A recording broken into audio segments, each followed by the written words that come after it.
Welcome back to this huge episode of Motor City Realist. I'm your host, Mike Brown. I got my co-host here, Zach Mack. Zach, it's a huge show because our 7-2 Detroit Lions are the number 2 seed in the NFC.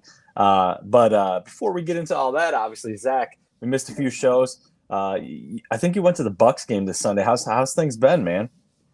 Yeah, that is true. Went to the Bucks game, so I'm beat Tennessee 20-6 this weekend. It was hot too. It's not. I mean, I thought it was cooling down here, but we were sweating in the sun. But it was it was cool. But yeah, like you said, just we got a lot to catch up on. I think we left off on the Monday night game, and then over the bye week. We've had a 2-week hiatus, but Yeah. it's good to be back. I'm excited. Like you said, 7-2.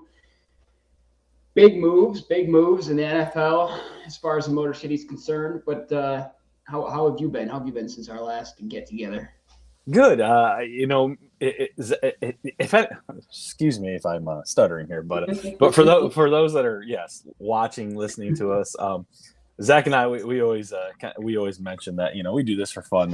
It's not like our livelihood, and we kind of take some time off here and there. We skipped a bye week and skipped another week, but we're just busy guys. But regardless, getting into it, everything's been good. You're talking about hot. Here we are in Ohio, and it's starting to get cold. Although today was 60, so it wasn't too bad. But yeah, we're prepping. I'm cutting some firewood while you're out there laying on the beach. So.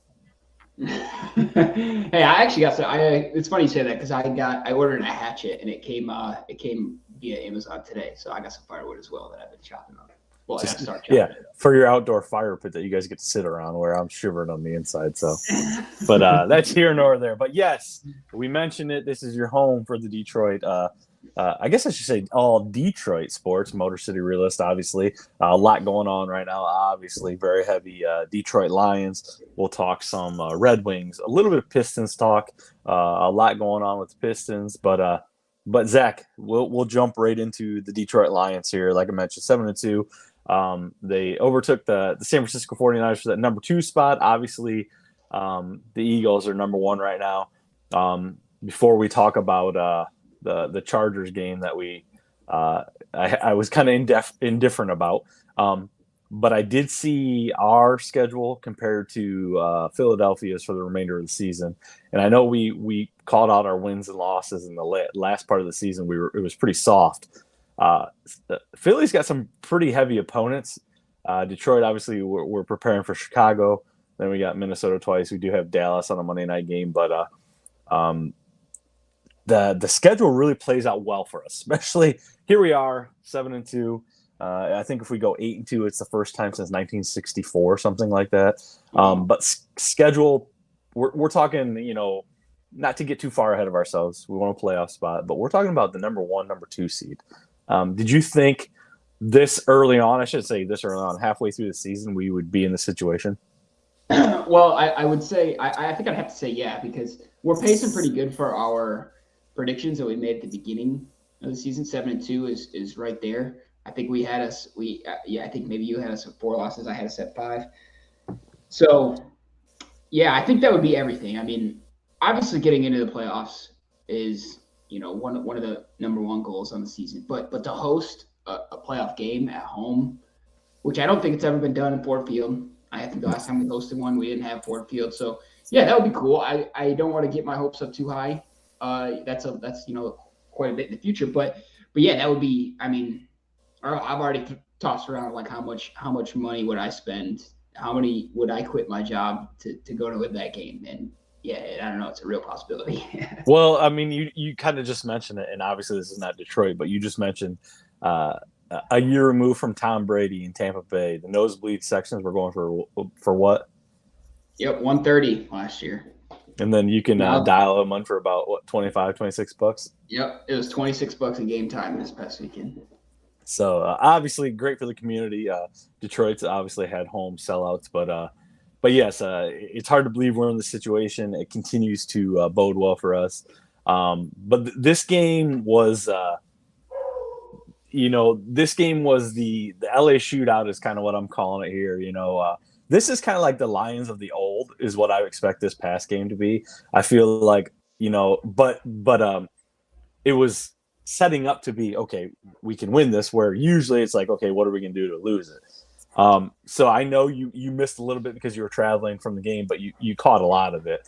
You know, going back and forth, this was just a slugfest. I feel like our offense definitely outperformed their offense, although they scored pretty much at will. I feel like it took them a few more drives, a few more plays.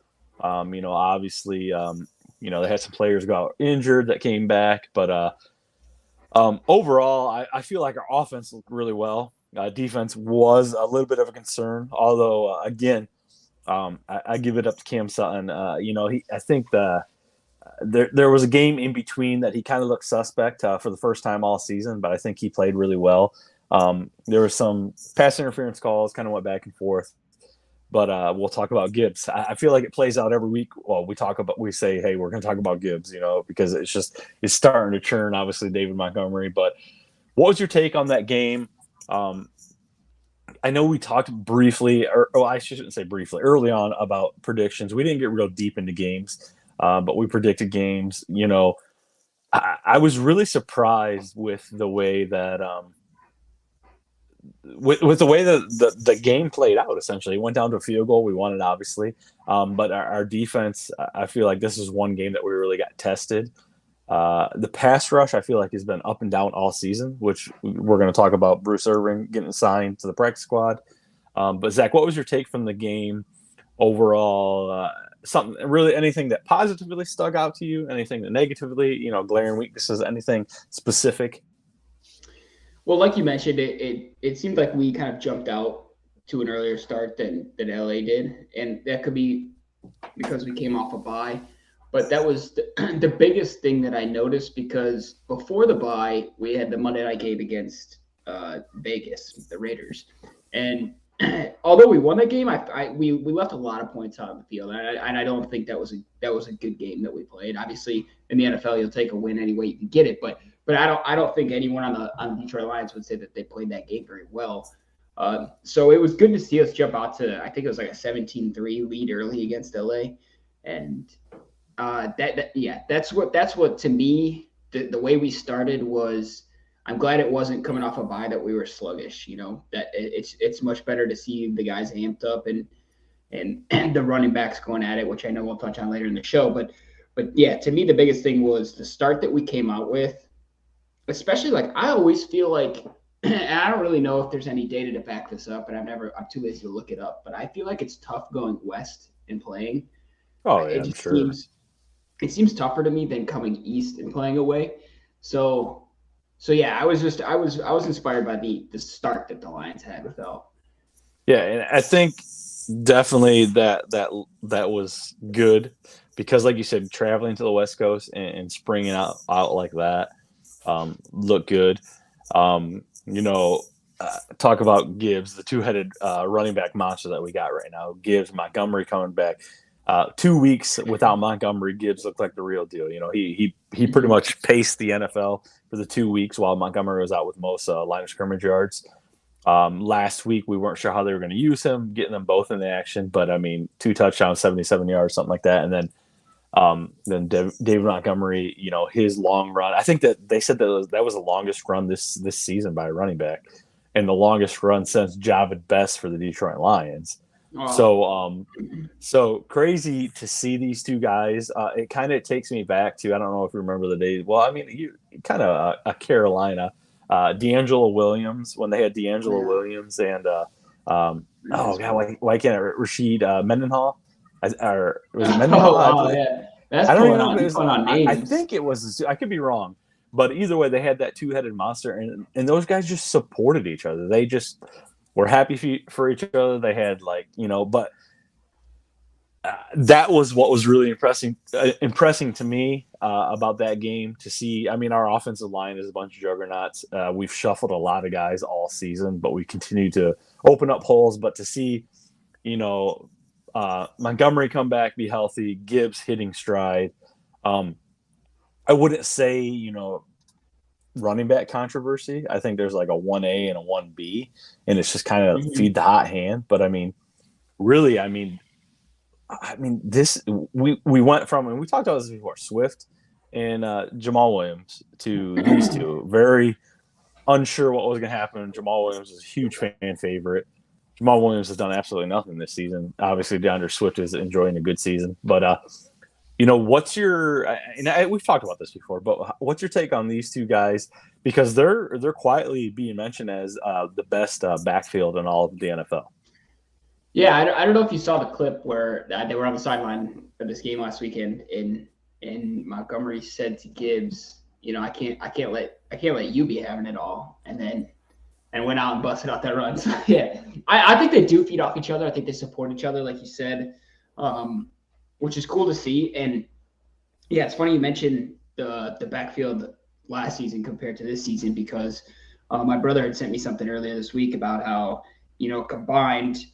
It's, right now we've got just under 1,000 yards with 11 touchdowns between the two, and the two that we let go, Williams and Swift, have 700 and just under 750 yards and only 3 touchdowns. And so it's, some people will say, obviously Brad Holmes knows what he's doing, right? But to me, on the flip side, I think it's more of, I don't think it really matters. Obviously, you need somebody talented in the backfield, but I don't think it matters who it is, as long as they're on that. Like, you can't be a terrible running back. But my point is, if you're a serviceable running back, and David Montgomery's been good in the past, and obviously we all knew how highly touted Jahmyr Gibbs was coming into the draft. But when you've got a coach like Dan Campbell, I feel like a running back is very much a position that needs to feed off Dan Campbell-like energy. It's a tough position to play, and you've got to be ready to run through a brick wall to play that position. And I think that's what Dan Campbell gives you every week. So I think that's why it doesn't really matter if you have Jamal Williams back there or David Montgomery or Jahmyr Gibbs. I think they've got a coaching staff and a support system within their own brotherhood that is just going to fire them up every game. And I mean, I don't want to, I would hate that we're in the habit of just recycling running backs every year, but I really do think that it doesn't matter as long as you get one in there.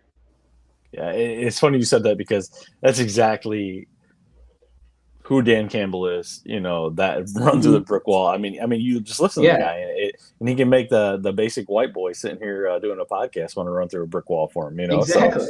So, but yeah, I mean, to see guys like this, and in a, I wouldn't say necessarily a running back NFL anymore. A lot of these guys are really fading out. They're not. Todd Gurley ruined that. Got that big contract, and you see even rookies like Bijan Robinson.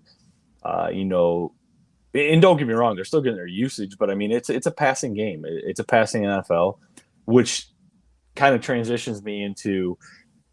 I feel like still outside of Amra, and I feel like Laporta's kind of taking a step back, not in a bad sense by any means. He's still producing, but I feel like Amra's been most consistent. I think he's had 4 100-yard games in a row, tying Calvin Johnson, the only person other to do that for Detroit. He continues to produce. Well, I don't know what it is, but I have him on my fantasy team, and I know we always talk briefly about fantasy, but this is like Cooper Kupp 2 years ago. I do not understand how he is the production he puts on the field consistently. Yeah. And maybe it's because they're still sleeping on him. He's a 4th-round pick, but I mean, at this point, he is that entire draft class. He leads that entire draft class, and they keep bringing that up. You got Jamar Chase, you got all these guys in that draft class, and he is far superior. I don't even know from skill set. I mean, he's a totally different player than these guys, but yeah, sure. How does it's been so long outside of, and again, he's totally different than Calvin Johnson too. Mm-hmm. And I wouldn't say it's been so far from Calvin Johnson that we've had a receiver like this, but how does a guy like that continue to just be wide open or make plays and consistently produce and just carry us down? And I feel like, I mean, he's got sure hands. He's had a few drops this year, which he hasn't in past. But I just feel like, I mean, obviously Laporta got that one on 4th down, which we'll talk about. But Amra, I don't think we talk about him enough on this show in what he's doing. And I I don't know. Maybe it's just because I don't understand it. I don't understand how the guy is open. I don't understand how he's producing. Yeah. not because he's not good. Obviously, I just don't get from a team standpoint.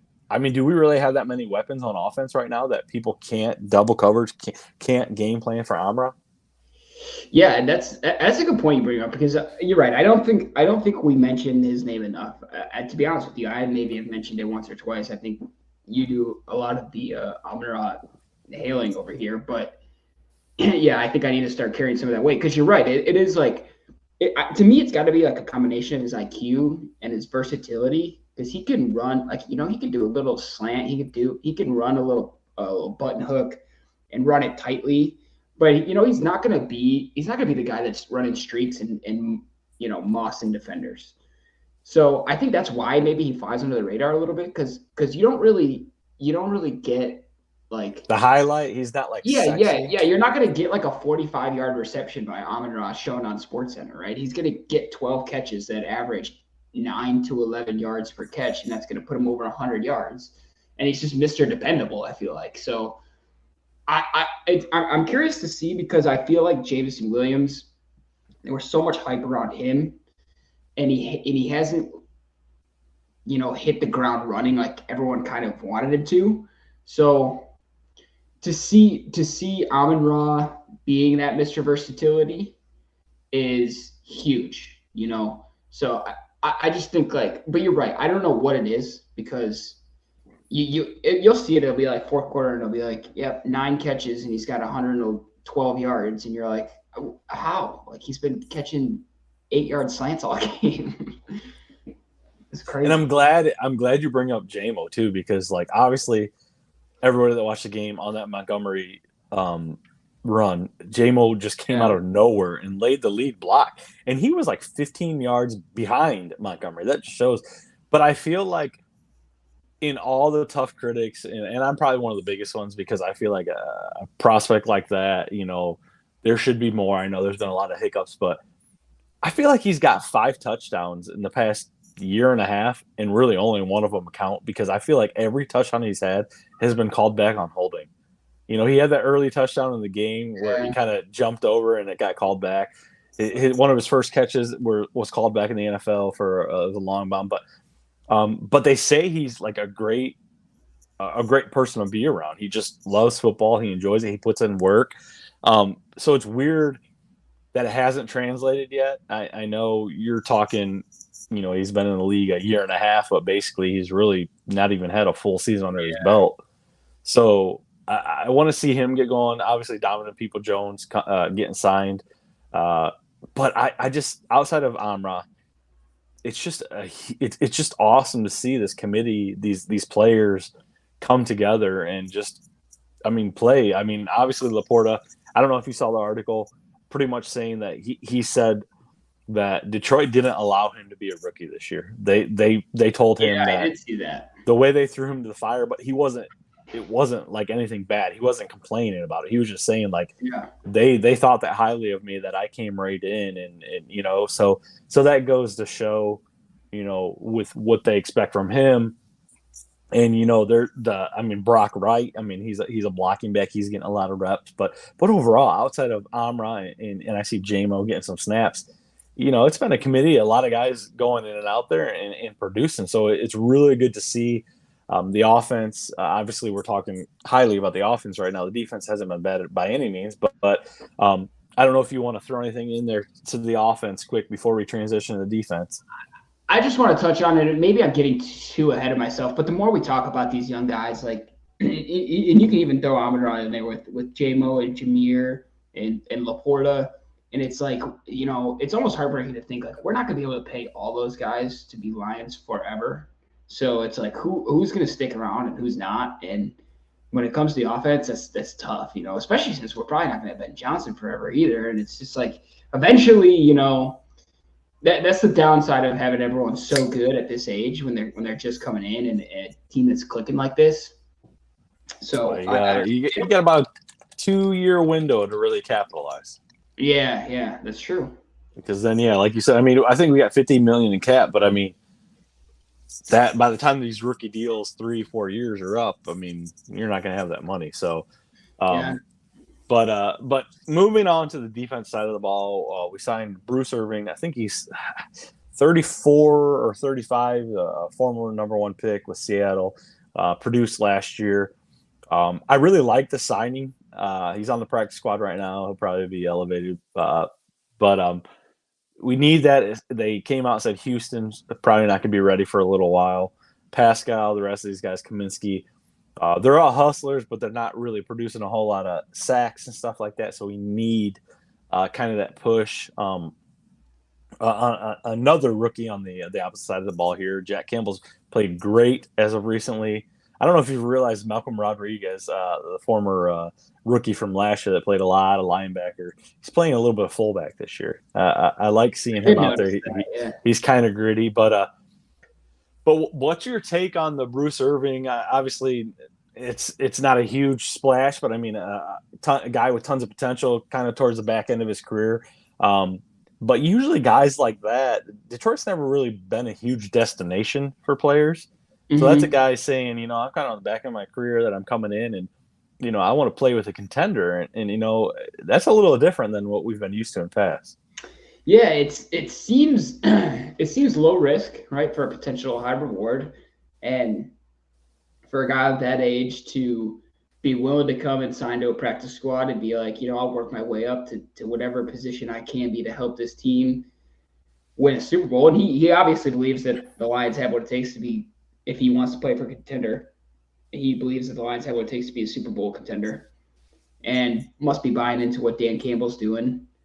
So, yeah, I mean, you're right. It's a weird, unfamiliar position for Lions fans to be attracting guys like this, but yeah, we'll see how it goes. It's one of those things where, like, we'll see how it plays out. Maybe it benefits us, and even if it doesn't, it's like, I mean, it really didn't harm us much, Yeah, oh yeah, absolutely. And especially I feel when like you sign a guy like DPJ came off of a trade. I think we gave like a 6th rounder away.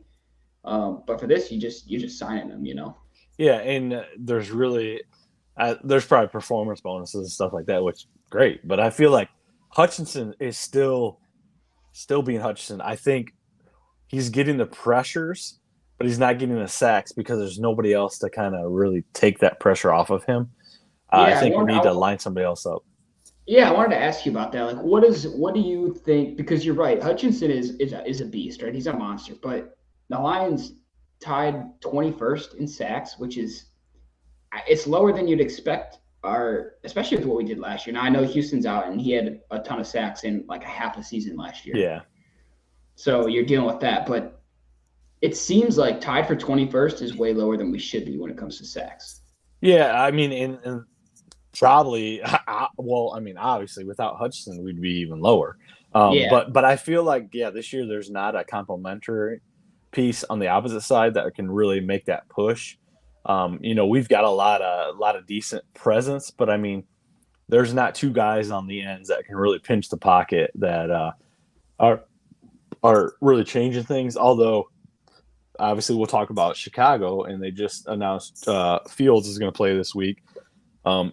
Which I think he's nothing but talented. But again, I think I've mentioned before, quarterbacks like that usually tend to run into a few sacks because they're so capable of running out of the pocket. But I feel like they just kind of pinch down on them. So it'll be interesting to see. But yeah, I just feel like we need to get somebody that can really come off the edge on the opposite side that really complement him. And honestly, not looking into the draft this year, but I feel like, if I look at the draft, there's been years where I'm like, oh, there's a huge need.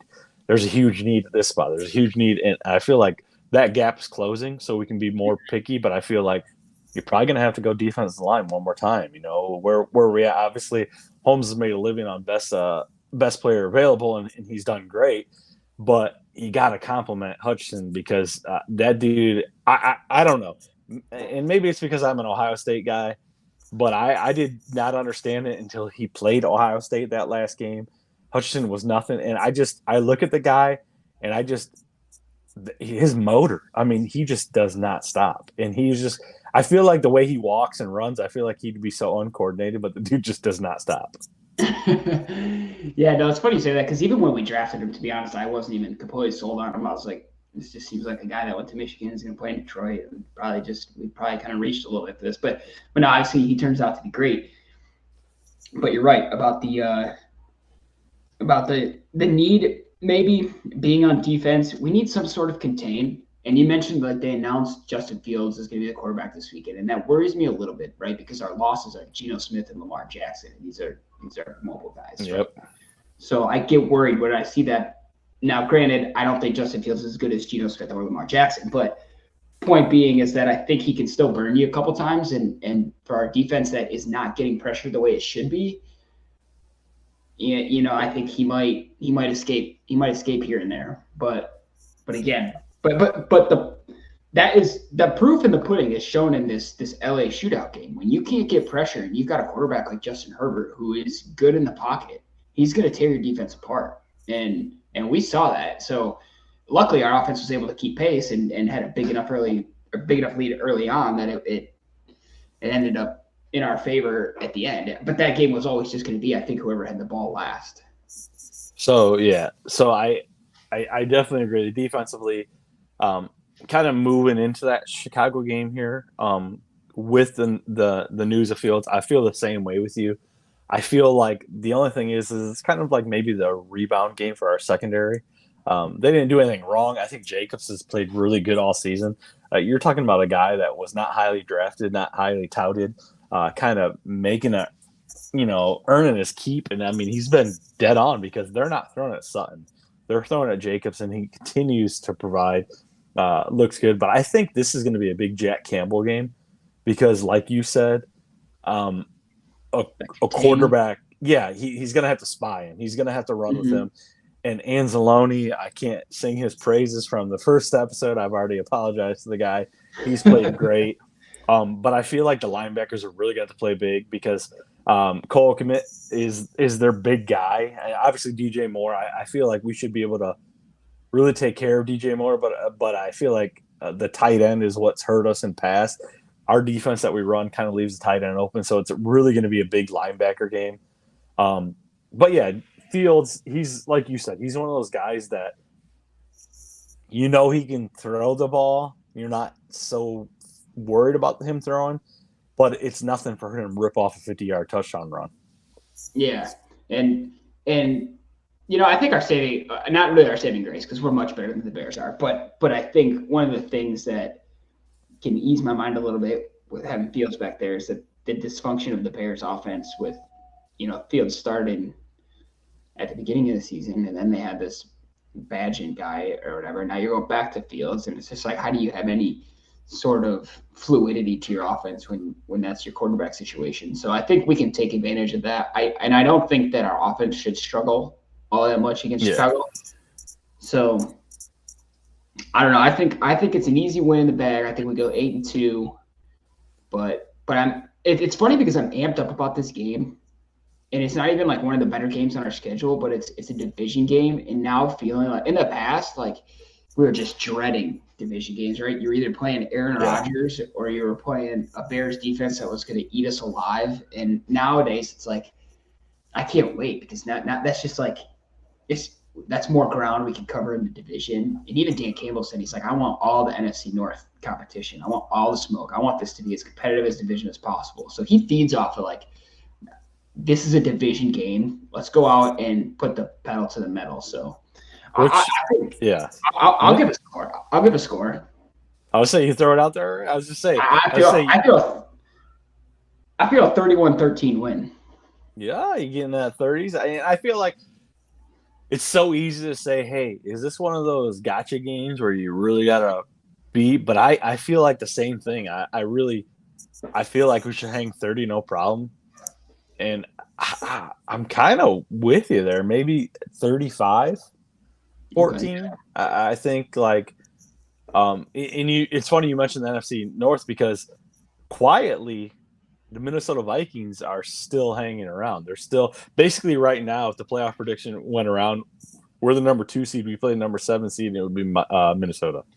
So that's where the playoffs predictors are right now. But yeah, I feel like in past this will be one of those games that we don't want to overlook. But I feel like maybe this is one of those games that, and I don't say to right the ship because by no means do I feel like we've been horrible. But Jared Goff came out and said that they don't even feel like since I think they said Carolina is probably the most well-oiled game that they've played, where the offense was hitting, the defense was hitting. Outside of that, they don't feel like any game this season the offense was hitting the defense or vice versa. They feel like there's still a lot to be left on the field. So yeah, I'm gonna say 35-14. I think we get some sacks here. Definitely want to stop Dante Foreman. And this goes to show back to my previous comment. Todd Gurley set the market and kind of screwed all running backs. Dante Foreman is the poor man's Todd Gurley. This guy goes to teams, is a second string. He waits till somebody gets injured, and he just makes his living on it. And he's still getting his $1 million contract, but he's not cashing in like these running backs. So he's one of those guys that just proves that, kind of like what you were saying. You love the running backs you got right now, but as long as they're in the right system and really grinding, there's tons of opportunity. So you don't have to overpay for these guys. Yeah, you pretty much have to be a self-motivated person to be a running back in the NFL these days. And when you can feed off the extra motivation that a Dan Campbell gives you, I think it's that much easier, which just gives us a leg up in the backfield, I think. Absolutely. So, all right, we're about a little over halfway through the show, a little deep right now, talking Lions. We got our predictions in here. Zach, anything you want to talk about before we transition to the old Red Wing rundown? No, I think we're good on the Lions front. All right, well, I'll tee it up here for you. We'll get into our Red Wing rundown. Okay. The Red Wings, can still. I don't know if they're surprising us or if we're kind of expecting what's going on. But Zach, give us a little recap. Past couple games, what's going on with the Red Wings? Yeah, so they cooled off a little bit from our last update. Obviously, they started the season off red hot, right? And I think they were shooting 16%, which is crazy. They're down to 12% now, so it has gone down a little bit because 60% is just not sustainable. It's still 12%. I think is still tied for second best in the league last time I checked. So that's good. Third in the division right now, we got Boston and Florida ahead of us. Boston looks like another juggernaut, which is annoying. But we got the same exact record as the Leafs, so it's a good spot to be. We got the Lightning, Canadians, and Sabres all behind us, and they've got more games played actually. So we're in a good spot here. We've got the Global Series in Sweden coming up tomorrow. So if you're on the East Coast, it's gonna be in the middle of the day, regardless of where you are. But East Coast, the game's at 2:00 tomorrow. So make sure you set a meeting in your calendar and nobody bothers you at 2:00, and you can turn that on and check that out because that should be cool. We got obviously a lot of Swedish presence in the Red Wings organization throughout history, so that should be cool. Lucas Raymond from Sweden, he's excited to play. So yeah, we got that. That's it's good. It's we're kind of in that, like, now we've kind of normalized. Like, we started so hot and we've kind of come back down to earth now, and it's time to see if are we going to keep dropping, or are we going to kind of level out and be with the contenders? So I think the next couple weeks are going to be very telling. So we got to keep an eye on that. So how we rank, I know obviously early on with the red hot start, we had some players obviously pretty high in the points category. How are we looking with Larkin, Bricker? Is how do you pronounce his last name? Not Larkin. DeBrincat. These guys, how are they ranking up? I saw he had 10th or 11th goal the other night. I listened to the Columbus game. That was a couple nights ago. But how these guys look? And obviously we're not looking for individual statistics, but obviously these guys were propelling the teams. Yeah, they were. Obviously shot up to they're not in the top 5 anymore. I think they might still be hanging on into the top 10 in those categories. I did see Larkin, I think, is 3rd in power play points. So power play is still clicking, which is good. We're and this kind of echoes what happened to the Lions this past weekend. Is the Red Wings so far throughout their start are in the top half at least, and in the top 10 in a lot of offensive categories, but lagging on defense. We're in the back half on a lot of defensive categories. So, which makes sense. A lot of our big names, our talent on our roster is on offense. Our defense is a little younger, so that's going to take some time to catch up.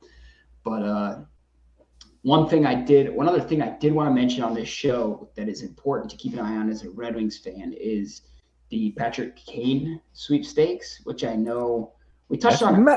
I talked to you about this, and this was early. Yeah. But the update now is that apparently he's got 4 teams that he is willing to go to. Detroit is one of them. It's Detroit, the New York Rangers, the Buffalo Sabres, and the Florida Panthers. All contending teams in the East. And I, from what I've heard, the Rangers are not interested. That's where he finished his season last year. So it's really going to come down to Buffalo, Florida, and Detroit. And I think out of those 3, Detroit seems least likely to me. He's from Buffalo, so that seems like the obvious one. And Florida, you don't pay state taxes, so I could understand why to go to the Florida Panthers. They're second in their division. Is there, from your aspect of things, is there a need for a guy like him in Detroit's organization? I don't think so. I don't need being the key word there. I don't think there's a need. I don't think Detroit needs him. I think it would be great to have him. And the draw for Patrick Kane playing is that he loves playing with DeBrincat. And both of DeBrincat's 40-goal seasons in Chicago, a lot of it was done with Patrick Kane as his linemate. So that would be the appealing part as a Detroit fan. If you bring Patrick Kane, then it boosts DeBrincat up that much more. And, maybe you get a 40, 50-goal season out of DeBrincat, and that just adds on to whatever Larkin and Raymond are producing. But other than that, I don't think it's like I wouldn't do it for more than a year. And from what the reports say is Patrick Kane is looking for something that averages $5 million a year. And when you say averages, it sounds like multi-years to me. Yeah, long term. Steve Yzerman is looking to do that. But we are one of 4 teams that he wants to go to. So there's always a possibility. We got to keep our eye on it. All right. Well, there you go. There's your Detroit Red Wings talk there. And I'll add my little tidbit. It's funny because Toledo Walleye here kind of locally to us. My wife and I were kind of in the area. We moved out, but my daughter's school, it was like educational day. I think they had a 10:45 puck drop at the Toledo Walleye. All the schools locally went there. My daughter went to her first hockey game. She's in kindergarten. And I was like so pumped for her. And so I picked her up. I said, "Hey, how was it? Who are you? How was it? Who won?" I already checked it. I think they tied on a 5-5 shootout. Or it ended up being 5-5, but and it was the number 1 seed versus number 2 seed. So there was a lot, behind it. And here I'm thinking, this is kids' night. There's not going to be anything behind it. But I'm like, "Hey, who won?" She goes, "I don't know." I said, "Okay, well, did they fight?" And she goes, I don't know, I think. And I'm like, "Okay." And I'm like, "Well, who are you rooting for?" She goes, "Well, we were rooting for the white team." I said, "Okay." And so I'm just kind of like teeing it up, and she got the taste of her first hockey game. I felt bad because I wasn't the one that was able to take her, but now she asked. She said, "Hey, when next," she goes, "Next time they're in town," she goes, "Can all 4 of us go? Me, Mom, and we call our son Bubby." She's like, "Can we all 4 go?" I said, "Yeah, absolutely. We'll go." And she's like, I said, "Was it cold?" She said, "Yeah, it was cold." She had no clue. I said, "What'd you do?" She's like, I ate a hot dog and had chips. I said, "Okay, cool, whatever." So, but she got her first taste of of hockey, so I'm glad for her. But transitioning from hockey, we'll give you a quick Detroit Pistons update here. Detroit Pistons 2-10. Yeah, Detroit Pistons 2-10 right now. They got the Cavaliers tomorrow night at Cleveland against 4-6 Cavaliers. Zach and I kind of talked about this off air. Actually, I shouldn't even say. I mean, we talked about this off air, but we've talked in previous on our shows about which team did we think building the best core would have the next championship, blah, blah, blah. Kind of we're back and forth. In Detroit, I say Detroit. The Pistons seem like they have that core. They've got tons of young talent, but they just don't know how to win. Zach and I talked about, they're not getting blown out. They've had a few games where they've lost by double digits, but most games of their 2-10, losing that, it's been pretty close. Chicago's given us a few slackings here and there. Atlanta, we lost by 6, but we've got a lot going on. But the biggest thing is the turnovers right now. And Monty Williams pretty much said that stop. He even said to the media, stop saying these young guys. He's like, stop treating them like they're young kids, although this core is really young. He says, stop saying these young kids. He's like, the turnovers we can't explain it. There's no reason for it. We're not going to justify it by being young. So I feel like he's definitely the right coach. Obviously, we're only 12 games in the season, but I mean, God, we got Duren, which is you had high praises for him. You talked about him. I think he's one of only 2 players ever to do. I think it's like double doubles and points, and I think he and LeBron are the other ones. And then the one thing that is kind of on everybody's radar right now is the Jaden Ivey situation. Last year, he was a starting point guard, averaged quite a few points. This year, he's coming off the bench to Killian Hayes, which I feel like Killian Hayes were kind of making him I feel like looking into this, I feel like Killian Hayes has been a draft pick from a couple of years ago. He's a 6'5" point guard from France. I feel like we're making him get a lot of work because we want to show his body of work, and I feel like he's going to be somebody that we trade. I feel like that we're doing that to put him on tape. Yeah, give him some exposure. Yes, but there's a lot of people really saying, hey, Jaden Ivey should be the one starting, which I agree. So I that's the only thing I can justify, although Monty Williams he's a huge defensive coach kind of minded guy, I guess I should say. So that's one of his things where Hayes is a defensive player. So that's the only thing I can really justify, get behind that, where Jaden Ivey's not getting the minutes. Cade Cunningham's having a good season. There's a lot of guys. A lot of these are draft picks. Our top 2 draft picks are first and second in the league. One's actually second in the league in total rebounds. The other one's I can't even tell you what the statistics are because it's been so hard to watch. I shouldn't say hard to watch them because they're an exciting group. They're young. We kind of mentioned the Detroit Red Wings in past.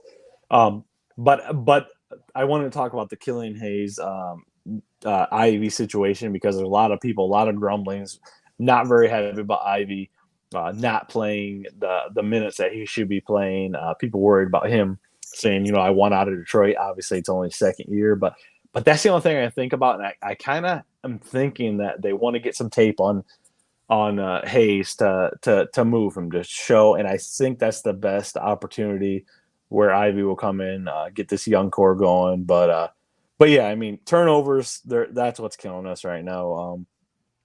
I wanted to ask you because when we talked about it, we were looking at the scores, and like we said, we're not losing by 30 points. Like, these games are all within, anywhere from like 4 to 15 point losses, which when you're coming down to the end of an NBA game, is not a whole lot.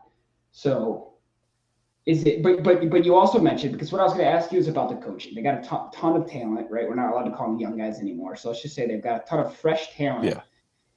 They're turning the ball over. They're not turning these into wins. Are they just missing like a Dan Campbell, or not like not a I just mean, are they missing a coach piece that can make them all fluid, or is it just going to take time? I think they got the coach piece, but I'm not sure they've got the locker room guy. I'm not sure that they've got the team, because they are so young. They got Boban. They've got some veterans, but I mean, the rookie Oscar Thompson, he's playing out of his mind right now. He's the one that's kind of up there. My brother likes that guy with rebounds. Marcus Sasser, but I mean, between these guys, I mean, Thompson. I mean, he's basically averaging about 11.5 points and 10 rebounds a game. That's four offensive rebounds a game as well. So that's huge. And almost 2 blocks a game. So he's up there kind of with your Chet Holmgrens and players of the world right now, as far as the young players. And like you said, we're not supposed to call them young players, but I don't get it. I think, I feel like there's just not that locker room present. That you got the coach. We got a really good coach. It's his first year. Like I said, we're only 12 games in. But I feel like there's guys in locker rooms that really take coach's message and say, hey, this is what we got to do. This is what we got to do. Where I don't think we have that right now. I think Cade Cunningham is kind of one of those guys, but he's still young. He sat out last season with an injury, so he's missed a whole season. So expectations obviously pretty low on them this year. We're 2-10. I figured, a lot of reports coming out. Are they a playoff team or not? No, I don't think they're a playoff team. But I think this early in, only 12 games out of 82 game season. I think really, really gives these guys a lot of time to gel, see what's going to happen. But I think the expectations for next year are pretty strong, and I think they should be the 7 or 8 seed and make the playoffs next year based off of what's going on. So we'll see. Like I said, early on, a lot of draft picks that are really producing right now. Those are just my kind of rumblings and kind of what I think. But I feel like the biggest thing out of this is I think they got to move on from Killian Hayes, and I think they're trying to get some tape on him to send him out. So, all right, yeah, cool. So we'll keep an eye on that. I want to get more into. I want to tap into some of this Pistons basketball because they are so young, and I want to kind of. I just haven't been able to catch a game yet, but I watched the State Farm Classic last night. It was Michigan State and Duke, and then Kentucky and Kansas, and that just got me pumped for basketball season all over again. So I want to watch some of these games, but I know just the vibe, and like I said, I haven't watched the game, so I don't know. But the vibe I get is I don't hear sound bites from the Pistons saying all they care about is winning. Yeah, I want to hear something where they're we need to figure out how to win games. Let's go out there. They're close. They're so close. These games are not far apart. I saw a game the other day. The Spurs were playing the Thunder, right? This was Chet Holmgren versus Wembanyama, and it was a 30-point game. We're not finding ourselves in any of those situations. Let's go out there and figure out how to win a game. I definitely agree. I think there's a lot to be excited for yet, and I think these are previous conversations we're having in previous years about previous teams, the Lions, the Red Wings. So we're building on it, But yeah, with the Lions stock, the Red Wings stock, the Pistons stock, running a little late here, but I think we're gonna chalk it up to anything on the round table, anything that's burning that you want to talk about. Yeah, I want to just do one little fun thing. I'm going to ask you: is this fact or cap? I don't know if you saw the soundbite from Aaron Rodgers this week, but he said his plan was to be fully back after Thanksgiving. Yes, I saw that. Yeah, is that fact or is that cap? I think it's cap, but can I ask you a question on top of your question? Yeah. Is Aaron Rodgers removed from Green Bay to the Jets? Is he growing on you? No. I don't think he is. And I only because I know what you mean. I'm a little. I just feel like he's not been maybe as obnoxious. Maybe. Yeah. I'm a little more willing to hear what he has to say, but I know the moment he steps back on the field, I'm going to hate him again. I guess if he played a whole season, it would be totally different. Yeah, even when they show the replay, there's all those memes now of him running on the field with the American flag with the Jets uniform, right? Because he only lasts 3 plays. And it's even when I see that clip, I'm like, oh God, I just hope he doesn't step foot on a football field again. But sure enough, he said he's going to be here after Thanksgiving. God, I mean, don't get me wrong. What he's doing and bouncing around, I think they said that he's cleared everything outside of him being able to be on his tippy toes. And they said that's the next measure when he's on his tippy toes for the Achilles to recoil and actually be. That's the one thing he's waiting for. But I mean, he's dropping back. He's throwing the ball. Yeah, I didn't hear about that. And the Jets are somehow with Zach Wilson still playing relevant football. I mean, don't get me wrong. It was. You know why? It's because the NFL is rigged. Yeah, don't get me wrong. Anything that involves the Raiders or the Bears, like the Thursday night games recently, have just been. I mean, are the Jets and I think I took the under. And that's the first time I ever took under in a NFL game, and it was under 30 points. I'm like, you got to be kidding me. Yeah, I knew as soon as Rodgers said when he got hurt, and he was like, "No, I'll be back way sooner than y'all think." Basically, is what he said. I knew exactly what he was doing. Right? He's telling the NFL, "Hey, if you guys keep the Jets relevant, I'll And I'll play. make you guys. Yeah, I'll make you guys. I'll make you some money. Season. In New York. In New York. So the NFL kept the Jets relevant, and here you go. He's coming back after Thanksgiving, he says. Which we got to get our buddy Ryan McCarthy on the show to talk a little Jets football, because we were very much on a same kind of trajectory the past couple of years, and I felt like the Jets were really kind of pulling away from us. Obviously, the Aaron Rodgers injury hurt, but their defense is still playing really well. But Zach Wilson, there's just I feel like people. Rodgers, people want him to be good. Yeah. That was like it just took so much. But all right. So my thing here is, I don't know if you saw this last night. I know you're not a huge basketball guy, but so Draymond Green has been getting a lot of criticism. This goes back to the Cavs series where he kind of pushed Donovan Mitchell under the basket, and there was no foul. So coming down the court, he had the ball, and Donovan Mitchell kind of hip checked him and kind of tossed him, and obviously Draymond kind of got in his face, and Donovan Mitchell was saying, so they showed the replay, and under the basket he kind of tossed him. So here we are a couple days removed, and I don't know if you saw this last night, but basically Klay Thompson and another guy got mixed up like after the first shot of the game. And Klay's usually not one of those guys. I mean, Klay's usually chirping behind everybody. He's not in the mix. But, I mean, he straight almost got his jersey ripped off of him. So the dude's on him. Rudy Gobert goes over there and is just kind of like pushing people out of the way. And Draymond comes in and puts Rudy in a headlock. And, full-on headlock. And Rudy's not even the guy, like, in the whole mix of things. Like, what is a Michigan State guy? What is your take on this guy? And don't get me wrong, because I enjoy some of his antics, but some of them are just like so like he's just so far strong. Like I just don't know what to make of it. Yeah, I saw the video of this. I didn't see it with any audio. Okay, so I didn't hear anything. I was watching on my phone. I think I was in a crowd today or something. And he just put the dude in a headlock for no reason. And he wasn't even the guy that had anything to do with it. Yeah, that was my first reaction to this thing. I was like, what is Draymond Green doing? Like he's not even involved in this. I just think he looks for shit like that. Like he's not like this guy's not a stat stuffer. So I think he just tries to find ways to stay relevant, which credit to him. Like obviously he's going to point to his rings that he got with Golden State and, being this defensive guy. But I just think that's what he does. He needs like, he's just, because now he's just going to be like always that guy that's just going to fire everyone up. And of course every team was going to want one of those guys. So it just gives him a chance to be relevant. But no, I mean, I don't. As far as being a Michigan State guy, that is what it is, whatever. But I can't even hate him because he's boys with Tom Izzo too. He's always there supporting guys. So. Yeah, but all right, we'll under there. I will. I'll lay this out there, and I know I always reference this, but I will be going to the Ohio State game this weekend, watching that, prepping for the Michigan game going forward.